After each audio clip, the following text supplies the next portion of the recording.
Hi everybody and welcome back to another video, and if you're here for the very first time, you're really welcome. I'm Jane and my husband Mike is behind the camera. We're British, early retirees, debt and mortgage free and living a thrifty, frugal and money saving life on a super tight budget here in Brittany in northwest France. And every Wednesday we invite you into the living room. Yep, we're back in the living room today for a midweek money chat. And this week we're going to have a chat with you about all the things that we did in the past to save money and why we don't do them anymore.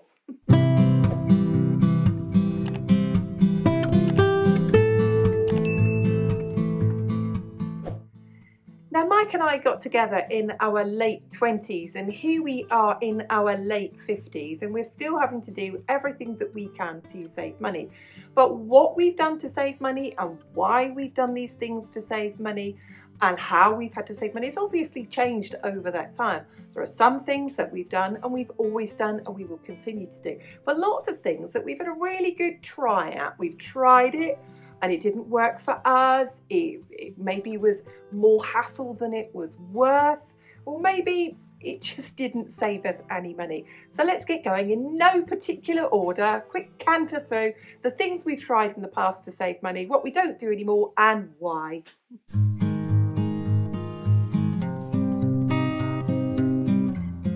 This one's, I'm going to call it supermarket surfing, because we used to surf the supermarkets. We used to know exactly the right time to be in the supermarkets, which one in the evening, on our way home from work usually, to get the best prices, when they reduce them and so on.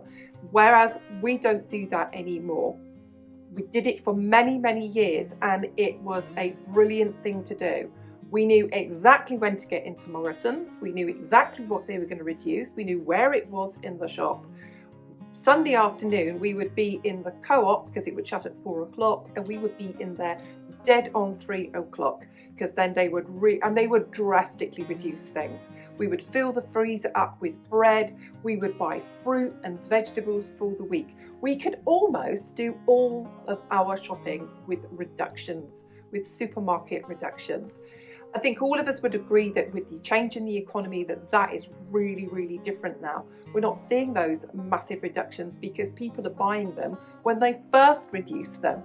We also have a system here in France where the reductions are in the supermarket first thing in the morning. So they clear the shelves and it's first thing in the morning.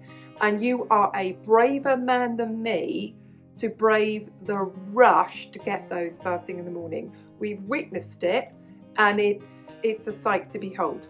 I have seen grown men turn up in running gear, I kid you not, in running gear with a backpack on, and they literally run.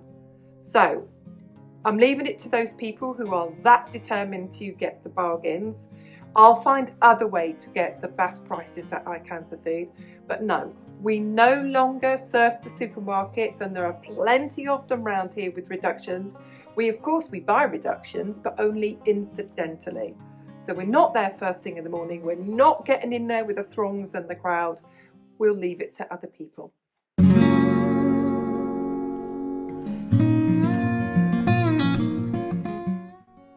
Who remembers Freecycle? Wasn't that a fantastic website?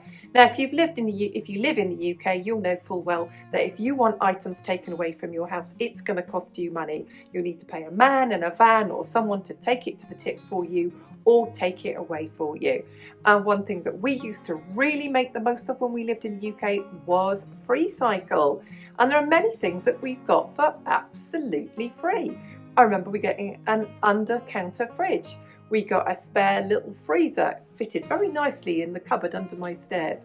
We got a dishwasher, all of them maybe a bit rusty, maybe a bit dented, but people were just happy to get rid of them. Now, we don't do that anymore, but what we do now is that we use Marketplace. And if we have anything at home that we don't want, we've had work done outside, we've had great big pieces of granite taken away, and instead of selling them that we could have sold them, what we now do instead is we put them on Freecycle and basically say you can have them, not Freecycle, on Marketplace, and say to people that you can have them for nothing. And I think that's okay. Yeah, I admit we're lucky to be in that position that we don't need those bits of money for it, but we're happy now to be in the position that we're the people giving it away.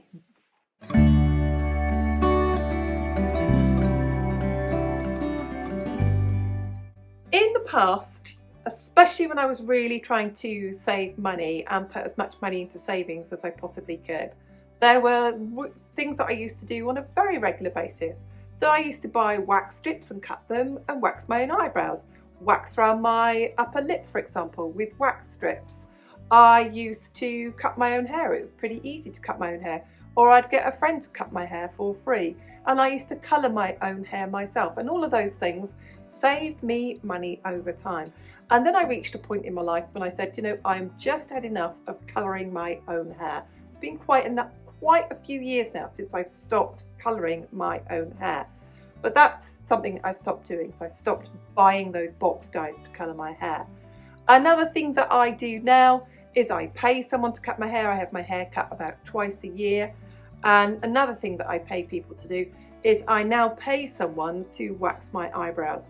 The reason being that my eyesight is deteriorated, and if I had to take my own glasses off, I can't even see my eyebrows properly anymore.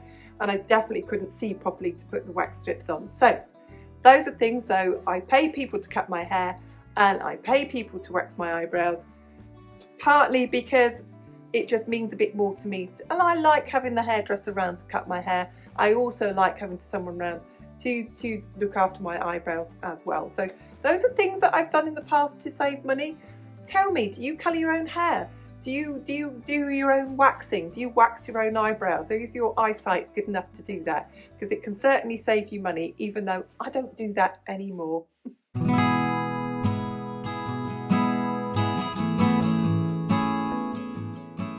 Let's talk clothing from charity shops. In the past, I used to buy almost all my clothing, except for shoes and underwear, from charity shops. Especially when I was wearing quite smart clothes as a teacher. I'd need jackets, I'd need smart trousers, I'd need blouses. I'd need to look smart, and I'd need to have quite a lot of clothing. You need to change your clothing quite a lot in teaching. You want to keep your appearance fresh. Don't forget, the audience are there by force, aren't they? And they need to see you looking smart. And I could get some really great clothes from charity shops. But what I saw over the years was more and more charity shops charging almost as much as it would be for new clothes in the charity shop. And I also didn't see the kind of choice and quality that I did see in the past. What I did do, and I changed, and I still do now, is I buy an awful lot of my clothes from the supermarket. Here in France, I get a lot of my clothes from the supermarket called Leclerc. I get a lot of my clothes from the French website called Bonprix. And when I was in the UK, I bought most of my clothes from the supermarket Sainsbury's and their brand of clothes called Jew. And I found them really good value and reasonably priced as well. I was just thinking about like tops that I wear from places like Decathlon and the supermarket here. I probably paid €8 each for them. And if I went to the charity shop, they'd want €5. I don't really see that it's not so good a saving for me to entice me. So there's something I don't do. I do look.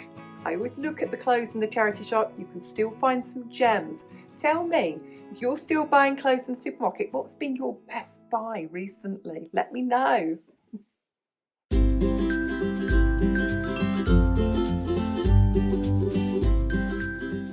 We've all tried different thrifty things and money-saving things, haven't we? And one of the things I tried was soap making. Now, soap making is pretty simple. You have to wait a long time for the soap to cure, and the soap that you make afterwards is a lovely homemade thing to have, isn't it? The soap is really versatile. You can grate it, you can use it in laundry soap, you can use it in many different ways. I think I even used it as an insect repellent in the garden, a nice natural soap mixed with water. But I didn't do it again. I didn't find it worth my while. Either I wasn't a very good soap maker, or the essential oils I used and it didn't last very long.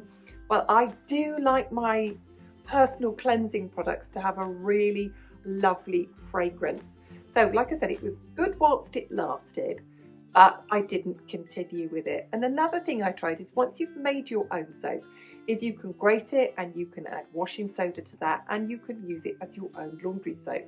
Now, if you've got a top loading washing machine with lots of water in it, I think they wash really well. And at one stage we had one. We had 2 teenagers at home. It was a great big washing machine, and then we went on a water meter and we got a front loading washing machine. And that soap does not work so well with a front loading washing machine. It was great for washing clothes by hand. So those are 2 things that I've experimented with. So why did I give them up? Just didn't seem worth the hassle to me. It was a lot of work to do it, and it didn't save me. I felt for me, it didn't save me any money. But what about you? Do you still make your own laundry soap? Do you still make your own soap? Do you like to do that? Do you find it saves you money?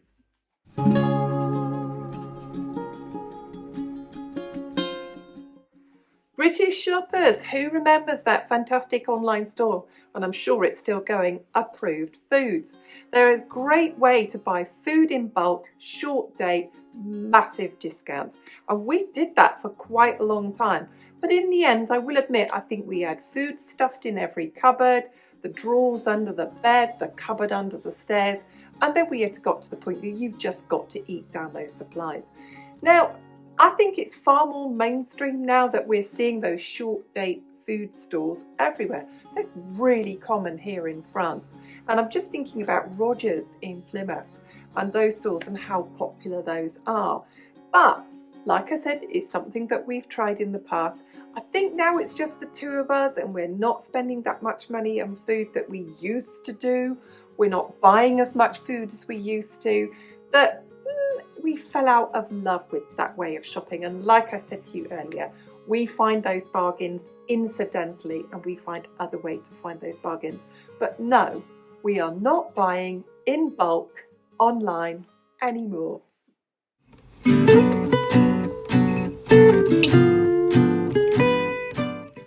One thing that we could do when we lived back in the UK is that we could have lodger or lodgers in our house, and it was tax-free up to a certain amount of money. And it's something that we massively took advantage of in the past. So when we lived in our bigger house until we downsized, we always had a lodger. And it was a great way of getting extra money into the house. It really did save us money. The heating was on anyway, the lights was on anyway, the water was heated anyway. So it just saved us a load of money. And now where we live, it's quite a touristy area. We've got 2 bathrooms. We could have 1 room as an Airbnb. We've got a basement that's actually, you walk out the door and it's into the garden. We could turn that into a studio apartment. But I think what we do now, especially now we're retired, especially now we live in somewhere so quiet, is we really value our own space and the quiet. So it's something that we've done in the past to save money, that we've had lodgers. It worked really well. You're in the UK. Do you take advantage of this? Or have you ever done this in the past? But it's definitely not something we'd want to do again.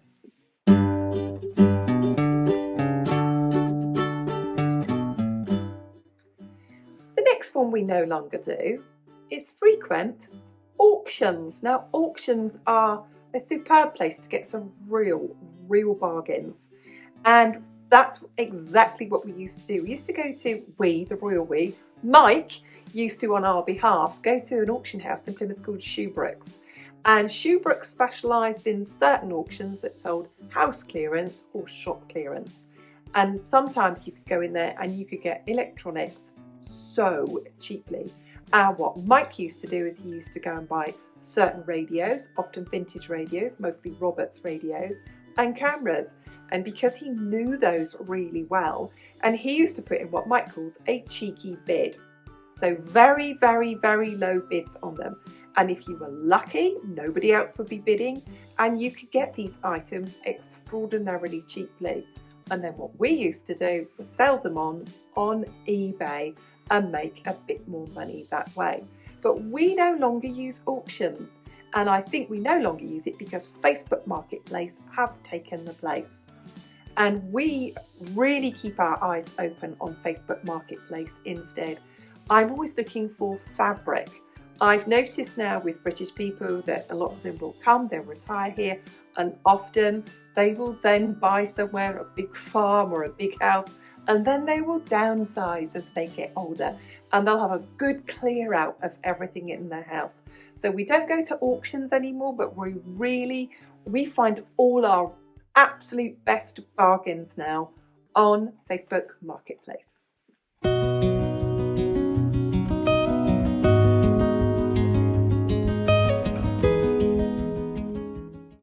Massive thank you to all of you who watch our videos. Massive thank you to everyone who hits the like button. And a big thank you to everyone who leaves a comment. We really appreciate it, and we read every single one of them. So tell us, are there things that you've done in the past to save money that you do differently now? Are there things in the past that you did that were frugal that you no longer do? Leave us a comment. We love reading them, and we'll see you soon. Goodbye for now.